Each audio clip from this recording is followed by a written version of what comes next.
Ici Radio Taïwan International. Tout de suite, Meg Wang vous propose l'émission Retour à la source.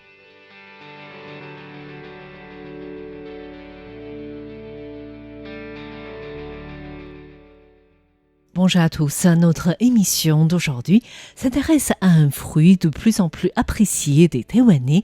Il s'agit du jaboticaba, aussi connu sous le nom de vigne brésilienne ou de raisin brésilien.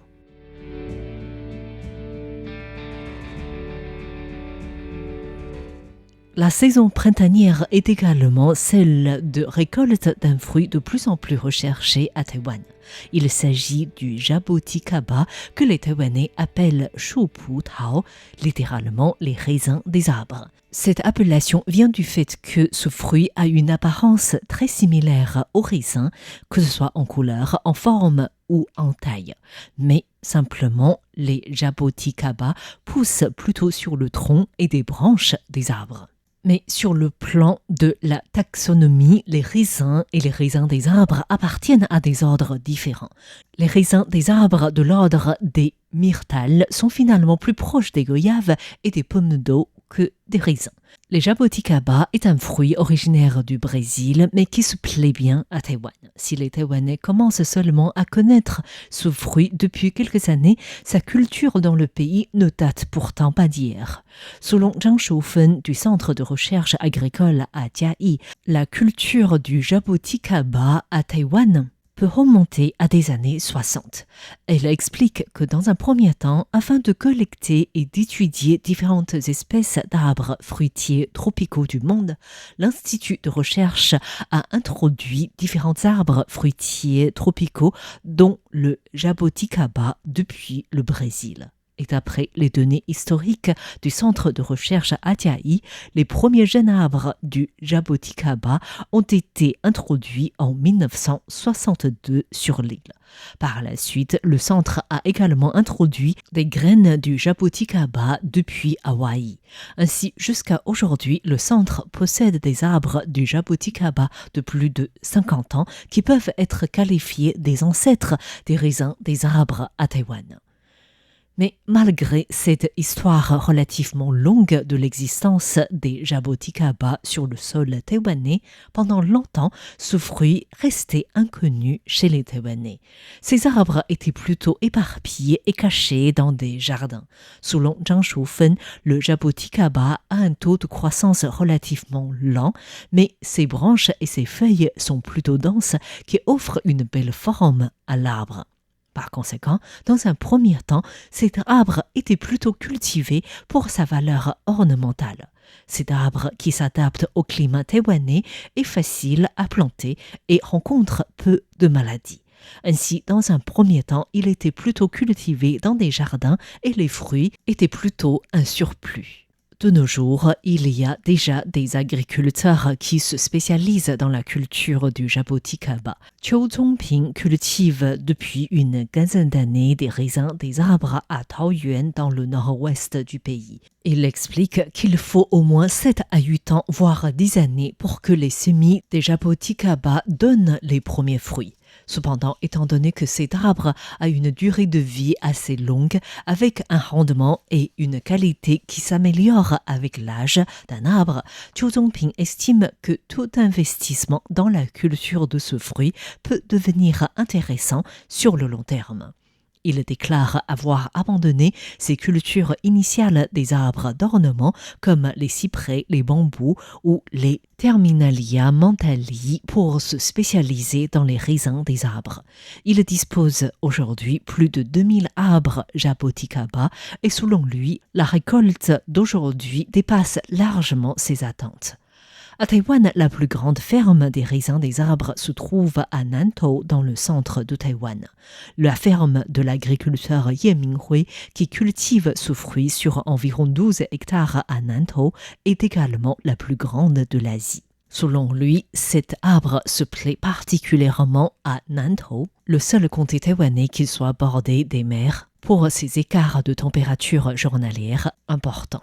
Ici sont cultivés environ 5000 arbres âgés de 15 à 20 ans. Un arbre de cette maturité peut donner environ 120 kg de jaboticaba par an. Mais étant donné qu'un arbre ne commence à donner des fruits qu'au bout de 7 ou 8 ans de culture, cela représente tout de même un grand investissement pour des agriculteurs qui débutent dans cette culture.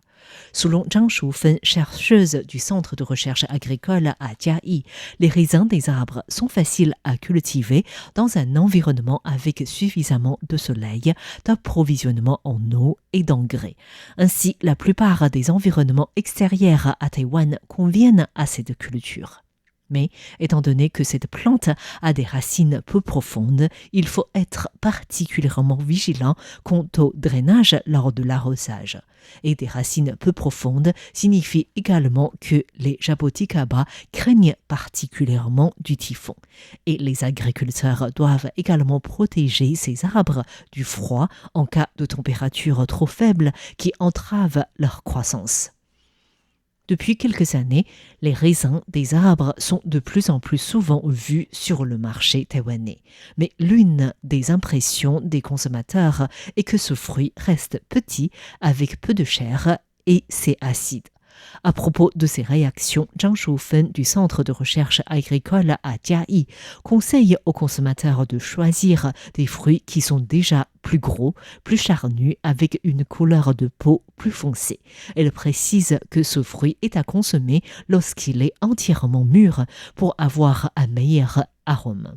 Et selon le fermier Qiu Zhongping, si le fruit est mûr à 90%, c'est-à-dire avec une chair un peu élastique, et caoutchouteux, sans être trop molle, sa teneur en sucre est de 15 à 18 Brix, ce qui est relativement sucré. Et c'est à cette étape que les raisins des arbres sont meilleurs. Et si un fruit a une chair plus ferme, cela veut dire qu'il n'est pas encore suffisamment mûr, c'est donc plus acide et parfois désagréable à manger.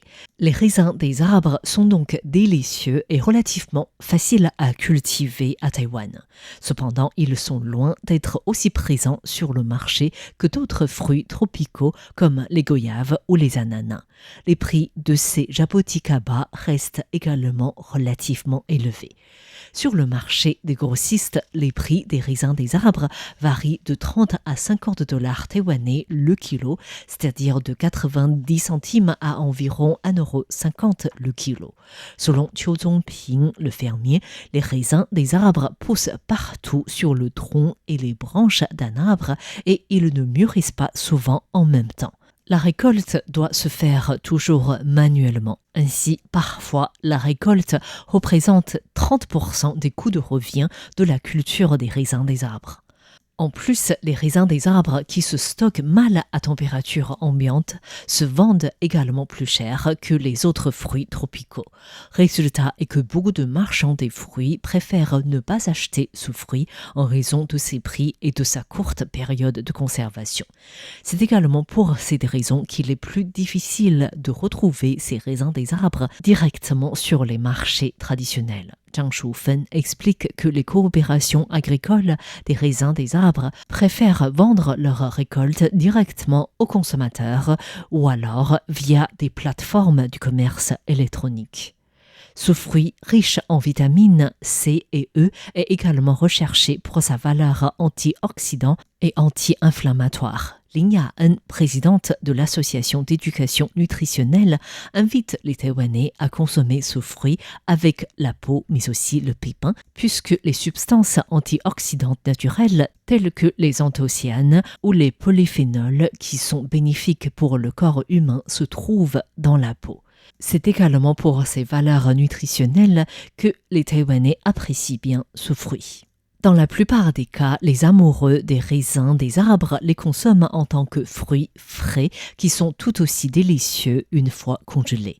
Certains Taïwanais utilisent également ce fruit dans la cuisine pour remplacer des ananas. Ainsi, il est possible de faire des soupes au poulet ou aux côtes de porc avec des jaboticaba. Mais la plupart des fruitiers qui, considérant la courte période de conservation de ce fruit, préfèrent en fabriquer, par exemple, des confitures, du vin, des enzymes, du vinaigre ou des fruits confits à partir de ces raisins des arbres. Avec la popularité des raisins brésiliens qui se généralisent à Taïwan, de plus en plus d'agriculteurs sont plus encouragés à s'orienter vers cette plantation. Et les fermes s'ouvrent également aux touristes pour que les visiteurs récoltent eux-mêmes ce fruit fragile, ce qui évite en quelque sorte également les pertes durant le transport. Et ces fermes exportent également leurs arbres fruitiers à la Chine qui commence également à s'intéresser aux opportunités commerciales de ces raisins des arbres. Merci à tous d'avoir suivi Retour à la source consacré aujourd'hui à la culture du jaboticaba, des raisins des arbres dans le pays. C'était Meguang pour RTI. Très bonne écoute à tous.